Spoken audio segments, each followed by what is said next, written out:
lockdowns has had a major effect on the social and academic development of a whole generation. Yes, I think it's a large contributing factor, and I'm hearing that on a daily basis myself. In Victoria, schools with chronic low attendance levels include Layla, Frankston North, Rosebud, Roxburgh Park and Sunbury.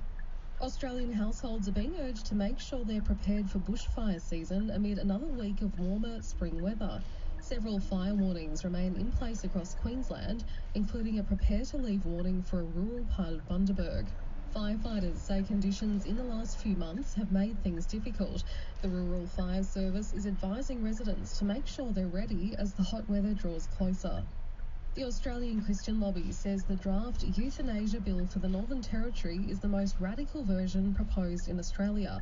CEO Michelle Pearce revealed no proof is needed that the recipient is terminally ill.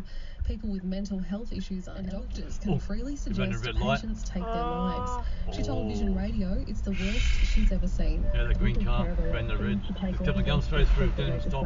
From all the other jurisdictions in Australia and just packages them together. No prognosis required, no time frame required. But this one allows some mental suffering as well. And look at that, look at U-turn too, mate. Needs to be heavily amended, if not thrown out altogether. Ms. Pearce said the NT should be investing in more critical health issues. That's the latest news. Sport is next.